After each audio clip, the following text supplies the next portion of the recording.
नमस्कार दोस्तों, मैं हूं विवेक प्रजापति और आप सभी को अपने इस YouTube चैनल पर स्वागत करता हूं। दोस्तों, आज की क्लास बहुत ही ज़्यादा पावरफुल है क्योंकि आज हम सीखने वाले हैं मारुबुजू कैंडलस्टिक पैटर्न। ये कैंडलस्टिक मार्केट में फुल पावर बायर्स या फुल पावर सेलर्स को दिखाती है। अगर आप मारुबुजू को पहचानना सीख गए तो आपको strong trend, fast entry, clear direction मिलने लगती है। तो चलिए बिना टाइम वेस्ट किए क्लास को शुरू करते हैं। मैं बता दूं कि क्लास नंबर हमारा 25 और अब तक आपने हमारी पिछली क्लासेस को नहीं देखे हैं तो आप हमारे चैनल पर जाइए, जहां आपको स्टॉक मार्केट 2.0 की प्लेलिस्ट बनी हुई मिलेगी। आप वहां से 1 क्लास से लेकर इस क्लास तक की वीडियो को बहुत ही आसान तरीके से देख सकते हैं, सीख सकते हैं। तो चलिए दोस्तों फटाफट से क्लास को शुरू करते हैं। और आज का टॉपिक बहुत ही ज़्यादा इंपॉर्टेंट है, तो इस वीडियो को अपने सारे दोस्तों के साथ शेयर कीजिएगा जो स्टॉक मार्केट सीखना चाहते हैं। अगर आप बिगिनर्स हैं तो ये वीडियो आपके लिए बहुत ही ज़्यादा हेल्पफुल हो सकती है, तो प्लीज़ वीडियो में लास्ट तक बने रहें। चैनल पर नए हैं तो अभी सब्सक्राइब करें। दोस्तों, आज का टॉपिक है मारुबुजू कैंडलस्टिक। ठीक है, बिल्कुल आसान तरीके से सीखेंगे। तो चलिए क्लास को बिना लेट किए शुरू करते हैं। सबसे पहले आज हम जानेंगे व्हाट इज मारुबुजू। आखिर ये मारुबुजू होता क्या है। तो मारुबुजू एक ऐसी कैंडलस्टिक होती है जिसमें कोई भी अपर विक नहीं होती है, कोई भी लोअर विक भी नहीं होती है। इसका मतलब है कि कैंडल की पूरी बॉडी ही सब कुछ होती है, ओपन से लेकर क्लोज तक प्राइस सीधा एक ही डायरेक्शन में चला जाता है। ठीक है, उम्मीद है आपको समझ में आई होगी कि मारुबुजू होता क्या है। अगला पॉइंट हम जानेंगे स्ट्रक्चर ऑफ मारुबुजू। ठीक है, तो मारुबुजू की बनावट की अगर हम बात करें तो मारुबुजू कैंडल की पहचान बहुत ही आसान है। बॉडी बहुत लंबी होती है, विक जो है जीरो या फिर ऑलमोस्ट जीरो ही होता है, मतलब विक इसमें देखने को नहीं मिलेगा। ठीक है, कैंडल साफ बताती है कि कौन मार्केट में बॉस है। ठीक है, अगला पॉइंट हम जानेंगे टाइप्स ऑफ मारुबुजू, यानी कि मारुबुजू के प्रकार कितने होते हैं। तो मेनली 2 तरह के मारुबुजू पैटर्न होते हैं। पहला बुलिश मारुबुजू, ठीक है, और दूसरा है बेरिश मारुबुजू। तो ये दोनों अभी हम पढ़ेंगे। सबसे पहले हम जानेंगे बुलिश मारुबुजू क्या होता है। ठीक है, चलिए बुलिश मारुबुजू को देखते हैं। तो ये है हमारा बुलिश मारुबुजू। ठीक है, तो मेरी बात ध्यान से सुनना, अगर आप लिख रहे हैं तो लिखते जाना। इसमें क्या होता है कि ग्रीन कलर की कैंडल देखने को मिलेगी। ठीक है, इसका ओपन और लो बिल्कुल सेम जगह में देखने को मिलेगा।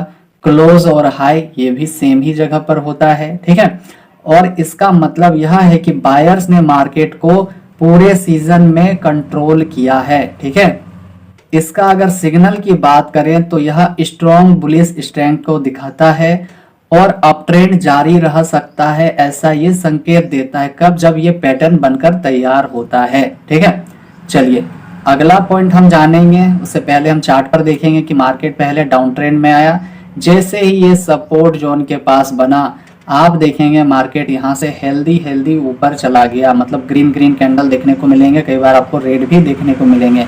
लेकिन इसका सिंपली कहना यह है कि जब भी ये ग्रीन कैंडल बनती है, ठीक है, तो इसका साफ मतलब है कि प्राइस अब ऊपर जा सकता है, क्योंकि स्ट्रॉन्ग बाइंग यहाँ पर हो रही है, मतलब यहाँ पर बायर्स आ चुके हैं। ठीक है, चलिए और भी देखते हैं। यहाँ भी आप देखेंगे, यहाँ भी देखेंगे कि सपोर्ट जोन के पास कौन सा कैंडल बना हुआ है, तो बुलिश मारुबुजू बना हुआ है। जैसे ही ये कैंडल बना, अगर कोई बायर्स होता है तो इसके यहाँ पर अगर वो एंट्री करता तो मार्केट देखिए कहाँ तक लेके जाता उसको प्रॉफिट देने के लिए। तो यही इसकी खासियत होती है और यही मारुबुजू कैंडल का जादू होता है। ठीक है, उम्मीद है आपको इतनी बात बहुत ही आसान तरीके से समझ में आई होगी। जिन भाई बहन को समझ में नहीं आया है तो आप वीडियो को पीछे करके देख सकते हैं या फिर हमें कमेंट करके पूछ सकते हैं। अगला कैंडल हमें जानना है बेरिश मारुबुजू। ठीक है, अब बेरिश मारुबुजू क्या है तो इसको भी आसान तरीके से समझते हैं। तो यह रेड कलर की कैंडल होती है। ठीक है, इसमें भी ओपन और हाई जो है सेम होता है, क्लोज और लो जो है बिल्कुल सेम होता है। ठीक है, तो इस कैंडल का मतलब है कि सेलर्स ने मार्केट को पूरे सीजन में कंट्रोल किया है। अगर इसके सिग्नल की अगर हम बात करें तो स्ट्रॉन्ग बेरिश स्ट्रेंथ दिखाता है और डाउन ट्रेंड जारी रह सकता है, मतलब ये कैंडल बनने के बाद नीचे मार्केट आ सकता है। ठीक है, मैं ये नहीं कह रहा हूं कि 100% ही आएगा ही, क्योंकि स्टॉक मार्केट हो या क्रिप्टो मार्केट हो, कहीं भी 100% स्ट्रेटेजी या चार्ट पैटर्न्स वर्क नहीं करते हैं। इसीलिए हम संभावना लगाते हैं कि जैसे ये कैंडल अगर बनता है रेजिस्टेंस लेवल पर या फिर रेजिस्टेंस को ब्रेक करने के बाद तो कुछ हद तक हम संभावना लगाते हैं कि 60 से 70% जो है मार्केट नीचे गिर सकता है। तो कंफर्मेशन के साथ हम एंट्री करते हैं और जो भी प्रॉफिट होता है बुक करते हैं। सिंपल है। चलिए आगे बढ़ते हैं। चलिए इसको देखते हैं चार्ट पर। तो आप देखेंगे कि मार्केट पहले से डाउन ट्रेंड पर था, ठीक है, लेकिन यहाँ पर कौन सा कैंडल बना है, तो यहाँ पर बेरिश मारूबुजू बना हुआ है। तो जैसा कि मैंने बताया कि कुछ हद तक हम संभावना लगाते हैं कि इस कैंडल के बनने के बाद मार्केट नीचे आ सकता है। तो आप सेम वही चीज देखेंगे कि जैसे ही ये कैंडल बनकर तैयार हुआ, मार्केट यहाँ से डाउन ट्रेंड में बदल गया। अगर कोई यहाँ पर सेलर होता तो वो नीचे की ओर ट्रेड करके प्रॉफिट बना सकता था, ठीक है। अगला चार्ट भी देख लेते हैं। देखिए ये अगर यहाँ से हम लाइन को ड्रॉ करेंगे तो ये हमारा रेजिस्टेंस लाइन है ना, सबको पता है। और नीचे के साइड को क्या मानते हैं, तो ये हमारा सपोर्ट की लाइन है। मार्केट में बायर्स क्या होते हैं, बहुत ही मजबूती के साथ प्राइस को ऊपर लेकर जाते हैं। कहां तक जाते हैं, तो ये रेजिस्टेंस जोन तक जाते हैं। लेकिन यहाँ पर सेलर्स की एंट्री होती है और बेरिश मारूबुजू बनाते हैं। फिर क्या होता है, प्राइस यहीं से धड़ाधड़ नीचे आना स्टार्ट हो जाता है। मतलब आप यहाँ पर से एंट्री करके यहाँ तक होल्ड करके आप प्रॉफिट बुक कर सकते थे, ठीक है। चलिए, तो यही खासियत होती है मारूबुजू कैंडल की। अगला पॉइंट हम जानेंगे, मार्केट साइकोलॉजी बिहाइंड मारूबुजू।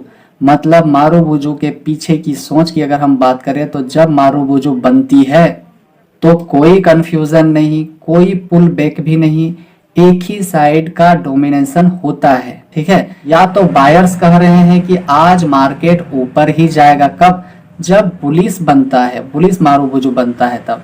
या तो सेलर्स कह रहे हैं कि आज मार्केट नीचे ही आएगा।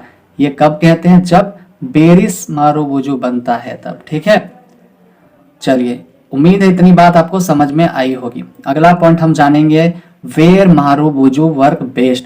मारूबुजू कहाँ सबसे अच्छा काम करती है, तो मारूबुजू सबसे पावरफुल होती है जब, मेरी बात लिखते जाना, जब ब्रेकआउट के समय बने, सपोर्ट से बाउंस करके बने, रेजिस्टेंस तोड़ते समय बने, ट्रेंड के शुरुआत में बने, तो यह पावरफुल माना जाता है, ठीक है। और एक बात सबसे ज्यादा इंपॉर्टेंट है, आप लिख लेना, ठीक है, कि रेंज बॉन्ड मार्केट में मारूबुजू से सावधान रहना है। तब आपको कोई हलचल नहीं करना है, ठीक है, चुपचाप बैठकर देखना है। अगला पॉइंट हम जानेंगे, मारूबुजू एंट्री सिग्नल। तो क्या मारूबुजू पर एंट्री ले सकते हैं? आंसर है यस, लेकिन सही तरीके से। तरीके क्या क्या होने चाहिए, ट्रेंड के साथ, हायर टाइम फ्रेम कंफर्मेशन हो तब, ठीक है, वॉल्यूम अच्छा हो, तभी मारूबुजू फास्ट एंट्री देती है। मतलब आप तब डिसाइड कर सकते हैं कि एंट्री लेना है या नहीं लेना है। इन बातों को आपको ध्यान रखना पड़ेगा। अगला पॉइंट हम जानेंगे, हाउ टू ट्रेड मारूबुजू।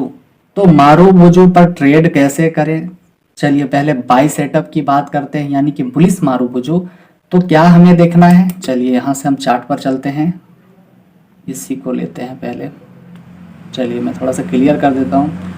तो अप ट्रेंड या ब्रेकआउट या सपोर्ट लेवल पर होना चाहिए, ठीक है। क्या होना चाहिए, तो स्ट्रॉन्ग ग्रीन मारूबुजू बनना चाहिए, जो कि आप यहाँ पर सपोर्ट लेवल के पास देख सकते हैं। तो यहाँ पर बनकर ये तैयार हुआ है।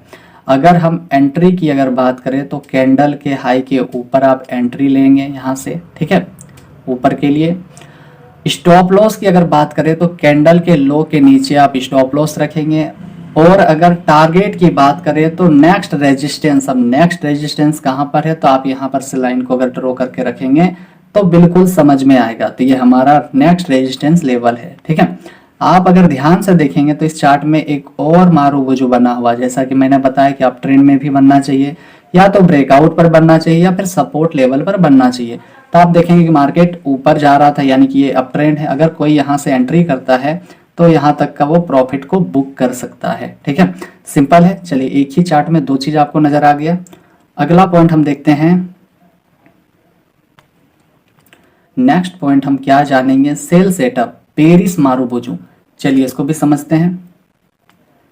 तो ये आपको कहां पर देखना है, अगर आपको याद नहीं रहता तो आप लिख लेना, ठीक है। तो डाउन ट्रेंड या ब्रेक डाउन के पास या फिर रेजिस्टेंस लेवल के पास बनना चाहिए, ठीक है, तो आप यहाँ पर देखेंगे रेजिस्टेंस लेवल के पास कौन सा कैंडल बना है, तो बेरिश मारुबोजू बनकर तैयार हुआ है। कैंडल की कलर कौन सी होनी चाहिए, तो लाल कलर की होनी चाहिए। एंट्री की अगर बात करें तो इस कैंडल के नीचे आप एंट्री ले सकते हैं। स्टॉप लॉस की अगर बात करें तो इस कैंडल के हाई के ऊपर आप अपना स्टॉप लॉस लगा सकते हैं। और टारगेट की बात करें तो नियरेस्ट सपोर्ट लेवल, यानी कि मार्केट जहां से ऊपर गया था तो वहां से आने की संभावना होती है, इस वजह से हम नियरेस्ट सपोर्ट लेवल तक टारगेट को रखेंगे। ठीक है, उम्मीद है इतनी बात समझ में आई होगी। चलिए अगला पॉइंट देखते हैं। सेल सेटअप अभी हमने पढ़ा और बाय सेटअप भी हमने पढ़ा। अगला पॉइंट है कॉमन मिस्टेक्स बाय बिगिनर्स। अब बिगिनर्स के द्वारा आम गलतियां क्या क्या होती है, तो साइडवेज मार्केट में वो ट्रेडिंग करते हैं, ट्रेंड को इग्नोर करते हैं, ओवर ट्रेड भी करते हैं और रिस्क मैनेजमेंट भूल जाते हैं। ठीक है, तो ये चीज आपको नहीं करना है, ये चीज आपको याद रखना है कि इस तरह की गलतियां आपको कभी नहीं करना चाहिए। अगर आप ऐसी गलतियां करते हैं तो आपको फिर लॉस से कोई नहीं बचा सकता है। तो एक चीज आप याद रखो कि मारुबोजू स्पीड दिखाती है, सेफ्टी को नहीं। ठीक है, ये चीज अपने दिमाग पर उतार लेना। चलिए अगला पॉइंट हम जानेंगे मारुबोजू वर्सेस डोजी, यानी कि मारुबोजू और डोजी में फर्क की अगर हम बात करें तो डोजी क्या दिखाता है, आपको पिछली क्लास में याद होगा, हमने बहुत ही आसान तरीके से पढ़ा है। तो डोजी कंफ्यूजन को दर्शाता है लेकिन मारुबोजू फुल कॉन्फिडेंस को दिखाता है। ठीक है, डोजी सोचने का समय देती है कि नेक्स्ट कैंडल अगर बुलिश आती है तो हम क्या करेंगे, बेरिश आती है तो क्या करेंगे, लेकिन मारुबोजू एक्शन का समय दिखाती है। ठीक है, ये चीज बहुत इंपॉर्टेंट है, तो आप लिख लेना। ठीक है, तो प्लीज दोस्तों अगर वीडियो पसंद आ रही हो तो प्लीज लाइक करें, शेयर करें, सपोर्ट करें यार ज्यादा से ज्यादा। ठीक है, आपके लिए ही इतना प्यार से वीडियो बनाता हूं ताकि आप लोगों से कोई भी मिस्टेक ना हो और लॉस ना करें आप लोग। ठीक है, अगला पॉइंट हम जानेंगे रियल लाइफ एग्जांपल। ठीक है, तो अब हम बात करते हैं रियल लाइफ एग्जांपल की। तो सोचिए मार्केट रेजिस्टेंस को तोड़ती है, ठीक है, और वहीं बुलिश मारुबोजू बनती है। चलिए यहाँ पर हम देखते हैं, कोई भी चीज हम ले लेते हैं यहाँ से।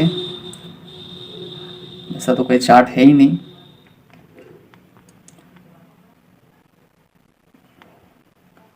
चलिए यहाँ से हम काम ले सकते हैं अपना। तो सोचिए कि मार्केट जो है रेजिस्टेंस को तोड़ती है। अगर हम यहाँ से रेजिस्टेंस की लाइन को ड्रॉ करेंगे, ठीक है, तो इस लाइन को अगर वो तोड़ती है तो अगला कैंडल क्या बनता है, तो यहाँ पर अगला कैंडल बुलिश मारुबोजू बनती है। मतलब क्या है इसका, तो बायर्स पूरी ताकत में है और सेलर्स जो थे यहाँ पर अब क्या हो गए, गायब हो चुके हैं। मतलब क्या है इसका कि मार्केट आगे भी ऊपर जाती है। ठीक है, यही है मारुबोजू की पावर। आप देखेंगे कि यहाँ से जैसे ही ब्रेक किया, ठीक है, जैसे ये कैंडल बना मार्केट और भी ऊपर चला गया। ठीक है, सिंपल है। लास्ट क्या जानेंगे हम, चलिए इसको भी देखते हैं फाइनल। ठीक है, तो दोस्तों मारुबोजू कैंडल मार्केट की सबसे हॉनेस्ट कैंडल होती है। ये साफ साफ बताती है कि डायरेक्शन क्या है, स्ट्रेंथ कितनी है। अगर सही जगह यूज की तो ये कैंडल आपको फास्ट और क्लीन ट्रेड दे सकती है। ठीक है, तो चलिए दोस्तों आज के लिए इतना ही था। मिलते हैं आप सभी से अगली क्लास में। तब तक के लिए आप सभी का बहुत बहुत धन्यवाद और प्लीज जितना हो सके सपोर्ट कीजिए, शेयर कीजिए ज्यादा से ज्यादा इस वीडियो को, ताकि बाकी लोग भी इस वीडियो से स्टॉक मार्केट सीख सकें। तो आप अपना ध्यान रखिए, रिवीजन करते रहें, नोट्स बनाते रहें और चलिए हम मिलते हैं आप सभी से अगली क्लास में एक नए टॉपिक के साथ। तब तक के लिए आप सब अपना ध्यान रखें। Bye bye.